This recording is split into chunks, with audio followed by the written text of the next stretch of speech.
The morning of the wedding was painted with sunlight and promise, but for 7-year-old Lily, the brightness only highlighted the unease she had felt for weeks. Her mother, Clarissa, stood before a full-length mirror, radiant in white satin, and lace, adjusting the delicate veil with trembling fingers. Friends and relatives bustled through the house with excitement, complimenting the floral arrangements and the charming countryside venue. Everyone, it seemed, was ready to celebrate love. Everyone except Lily. From the beginning, she hadn't liked Richard, her mother's new fiancé. He was handsome, with a smile that dazzled everyone, but Lily had noticed things. The way he looked at people when he thought no one was watching, the way his tone shifted ever so slightly when her mother disagreed with him, and how his eyes never quite met hers. Most adults brushed off her concerns. "You're just not used to someone new," they'd say.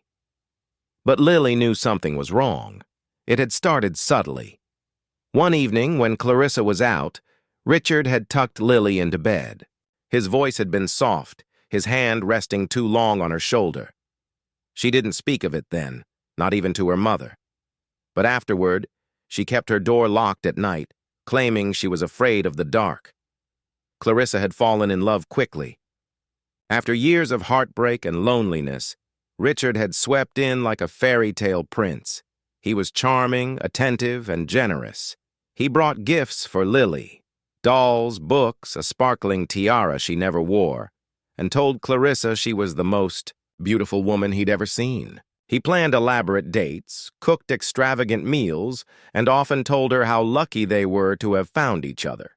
To everyone around them, they were a dream couple. But Lily's instincts screamed otherwise. A week before the wedding, Lily had overheard Richard on the phone late at night. She had woken to use the bathroom and passed by the study. The door was slightly ajar, and Richard's voice was sharp, urgent.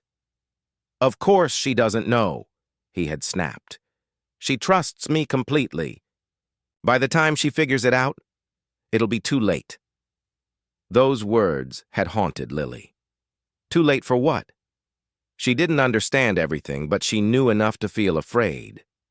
She wanted to tell her mother, but every time she tried, Clarissa's eyes would light up at the mention of the wedding, and Lily would bite her tongue.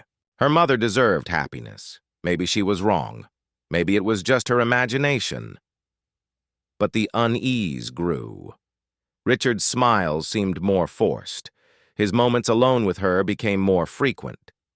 One afternoon, when her mother had gone to pick up the wedding dress, Richard had cornered Lily in the hallway. His voice was calm but cold. "You're not going to ruin this for her. Understand? If you say anything, you'll regret it." That night, Lily cried into Maxie, her stuffed rabbit, and made a decision. She would protect her mother no matter what. On the wedding day, the venue buzzed with guests dressed in pastels and florals. The garden was strung with fairy lights, and a violinist played softly beneath the arbor. Lily clutched her flower basket, walking slowly behind her mother as they made their way to the ceremony. Her eyes scanned the crowd, lingering on Richard, who stood at the altar in a tailored suit, smiling as if nothing was amiss. She knew she had to do something, but fear wrapped itself around her like ivy. What if no one believed her? What if it made things worse? Still, her heart pounded with the truth she couldn't ignore. As the officiant began speaking, Lily stared up at her mother, then at Richard. Clarissa's eyes sparkled with joy. Lily's hands trembled. When the officiant asked if anyone had any objections, silence fell. Richard turned slightly, his eyes flickering toward Lily, warning her. She hesitated, and then something inside her shifted. Lily stepped forward. Her voice was small but clear. "I do." Gasps rippled through the crowd. Clarissa turned sharply, confusion etched across her face. "Lily? Sweetheart, what are you doing?" Lily clutched Maxie tighter and took a deep breath. "I don't want Mommy to marry him. He's not nice. He says mean things when you're not here. He scares me, the crowd murmured. Richard's face turned pale, then red. She's just a child, he said quickly. She doesn't know what she's saying. But Lily's voice didn't waver. He told someone on the phone that you didn't know something, and it would be too late. And he told me not to say anything, or I'd regret it. Clarissa's hands dropped the bouquet. Her eyes darted between Lily and Richard, who was now stepping forward, trying to speak, to explain. But the damage was done. The sun cast a golden hue over the lavish wedding venue as final preparations took place. White lilies lined the aisle, their fragrance mingling with the scent of champagne and fresh pastries. Guests in glittering attire began filling the seats, murmuring excitedly about the couple. To outsiders, it looked like the beginning of a fairy tale. But beneath the lace, beneath the flowers, beneath the practiced smiles, something dark brewed. Little Emma, just 7 years old, stood by the fountain at the edge of the lawn. Her dress was a miniature version of her mother's, white, flowing, with a tiny tiara glimmering in her soft curls. But her eyes, wide and observant, weren't filled with the joy of a child at a wedding. They flicked nervously between faces, scanning for something, or someone. Emma had always been a curious child, too observant for her own good, her teachers had once remarked. But it was this very quality that had led her to the discovery. 2 weeks ago, she'd overheard a conversation, muffled voices behind her mother's bedroom door. Her soon-to-be stepfather, Thomas, was saying things that didn't sit right with her. Things like, she doesn't need to know, and once the papers are signed. At first, Emma thought nothing of it. Adults talked in strange ways. But then came the hidden phone calls, the locked drawers, and Thomas's sudden interest in her mother's bank statements. Emma's instincts screamed that something wasn't right. She started watching him closely, pretending to play while listening in on conversations. One afternoon, while Thomas was in the shower, she snuck into his study. Her small fingers fumbled with the lock of his drawer. Inside, she found papers, lots of them. Legal documents, emails, and a photograph of Thomas with another woman. The woman was not her mother. Emma didn't know how to process the betrayal, but she knew it was big. She kept quiet, clutching the photo, unsure who to trust. She wanted to tell her mom, but something held her back. Her mother, Amelia, had been so happy lately. After years of heartbreak and raising Emma alone, she had found someone she believed would love them both. Emma feared that telling the truth would shatter that happiness. So she waited and watched. Now at the wedding, Emma's hands trembled. She clutched the small satin pouch tied to her wrist, not for tissues or candy, but for the photograph. She'd made a decision. If she saw one more sign, one more lie, she would tell. The guests hushed as the ceremony began. Amelia walked down the aisle, radiant in her gown, smiling at Emma. Emma tried to smile back, but her heart thudded in her chest. Thomas stood at the altar, polished and poised, but when his eyes met Emma's, something flickered. He recognized the intensity in her gaze. As the vows began, Emma noticed a woman standing at the back. Not a guest. Her dress was too casual, her stance too hesitant. Emma's breath caught. It was the woman from the photograph. She was here. Emma's pulse quickened. Her instincts screamed louder than ever. She turned and saw her mother's eyes, glistening with joy. Emma's heart broke. But she couldn't let this continue. She couldn't let her mother be deceived. The moment came when the officiant said, "Speak now, or forever hold your peace," and Emma stepped forward. Gasps echoed. Through the hall, guests murmured. Amelia turned, confused. Thomas's smile vanished. Emma opened the pouch, pulled out the photo, and walked to the center of the aisle. "I'm sorry," she said, her voice small but clear. But he's lying. The room froze. She held out the photo. He's already married. I found this in his drawer. That woman is here. She's been following him, Thomas stammered. This is ridiculous. She's just a child. But Emma wasn't finished. And he's trying to take Mommy's money. I heard him say it. I didn't want to ruin the wedding, but I can't let Mommy be hurt. Amelia's face paled. She took the photo with trembling hands. Silence stretched painfully long before the woman from the back stepped forward. I'm his wife, she said quietly. We never divorced, the officiant gasped.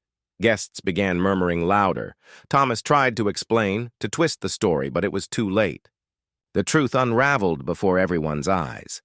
Amelia turned to Emma, tears filling her eyes. Not of sorrow, but of gratitude. She pulled her daughter into an embrace. You were so brave, she whispered. Security was called. Thomas was escorted, away amid a chorus of disbelief. The guests slowly dispersed, some shocked, others admiring Emma's courage. Amelia sat beside the fountain, her dress no longer pristine, but her heart slowly finding clarity. Thank you, she said to her, daughter. You saved me. And Emma, still clutching her pouch, smiled for the first time that day. The woods were thick with silence that morning, the kind of silence that screams.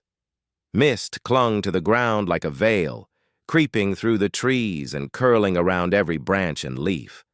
Birds hadn't yet begun their morning songs, and the air was cold enough to sting the lungs. In the distance, the gentle sound of a river babbled through the foliage. It should have been peaceful, but peace was nowhere near the heart of the young boy walking along the winding trail, his small hand gripping the scruff of the loyal German shepherd beside him. Ethan, now 10, had grown quieter with each passing year under Vanessa's roof.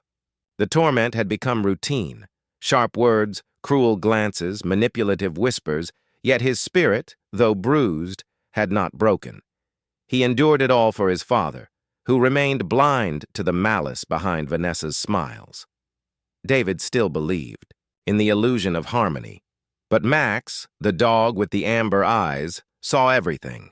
He watched Vanessa with a predator's patience, never leaving Ethan's side, never trusting the woman who reeked of falsehood. That morning had started like any other. Vanessa had insisted on another weekend getaway to the riverside cabin, and David, ever the optimist, had agreed. Ethan had felt a growing sense of dread as the car wound through the forest. The cabin, nestled in an isolated part of the woods, sat close to a fast-moving river. The last time they'd visited, Vanessa had insisted Ethan explore the riverbank alone, claiming he needed to connect with nature. But Max had growled low in his throat, refusing to let Ethan out of his sight. This time, Vanessa's intentions were more calculated. She had packed extra clothes, a backpack filled with snacks, and told Ethan she wanted to have a special adventure just with him. David had stayed behind at the cabin, nursing a headache and trusting his wife. The moment they were out of sight, her cheerful mask dropped. "Keep up," she hissed, shoving Ethan forward. He stumbled, Max growling beside him. They walked deep, into the woods, farther than Ethan had ever gone. The trees grew denser, the trail thinner. Vanessa's footsteps quickened. She didn't speak, but her energy pulsed with urgency. Ethan clutched Max's fur tighter. Something was wrong. Eventually, they reached a rocky clearing by the river. The current was swift, dangerous. Vanessa turned to Ethan, her eyes colder than the morning air. "Do you know how much trouble you cause?" she said, her voice trembling, with restrained fury. "Always in the way, always ruining everything." Ethan's lip quivered. "I didn't mean to." "You think David would still love you if he saw what you really are?" Weak. Pathetic.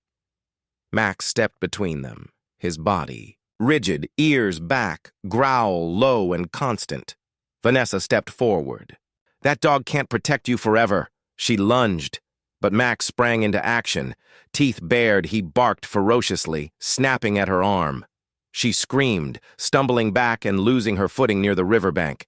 Ethan shouted, "Stop!" But it was too late. Vanessa regained balance just before falling, her face twisted in rage. She looked around quickly and grabbed a large branch.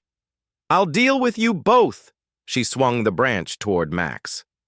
The dog dodged, but she struck Ethan's arm. He fell back crying out. That moment lit something inside Max.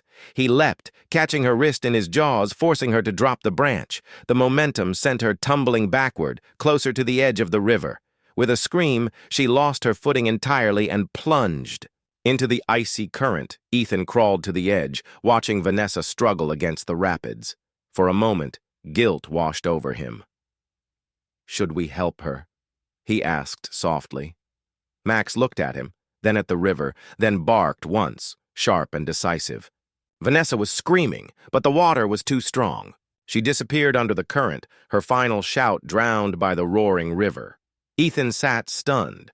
Max pressed against him, licking the boy's cheek, grounding him. They stayed there for minutes, maybe hours. Eventually, Ethan stood, hand resting, on Max's back, and they walked back to the cabin in silence. David was frantic. "Where have you been? Where's Vanessa?" Ethan hesitated, then simply said, "She slipped." The authorities were called. Search teams combed the river for days, but her body was never found. A tragic accident, they called it. David was devastated. But as time passed, he began to notice the things he hadn't seen before.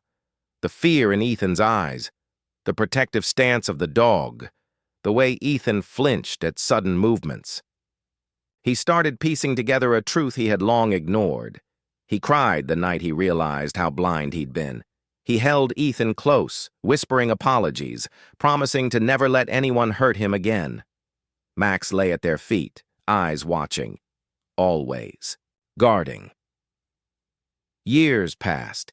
Ethan grew into a quiet, thoughtful teenager.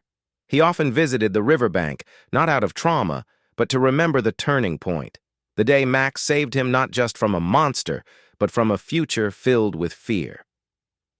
Max aged gracefully, his muzzle graying, movement slowing, but his eyes never lost their sharpness. He lived long enough to see Ethan graduate, to watch him smile again, truly smile. When Max passed away, Ethan buried him near the river, beneath a tall oak. He placed a small stone with the words, "The one who knew, the one who saved me." And, as Ethan stood there, wind rustling the leaves, he whispered, "Thank you, Max. I'll never forget."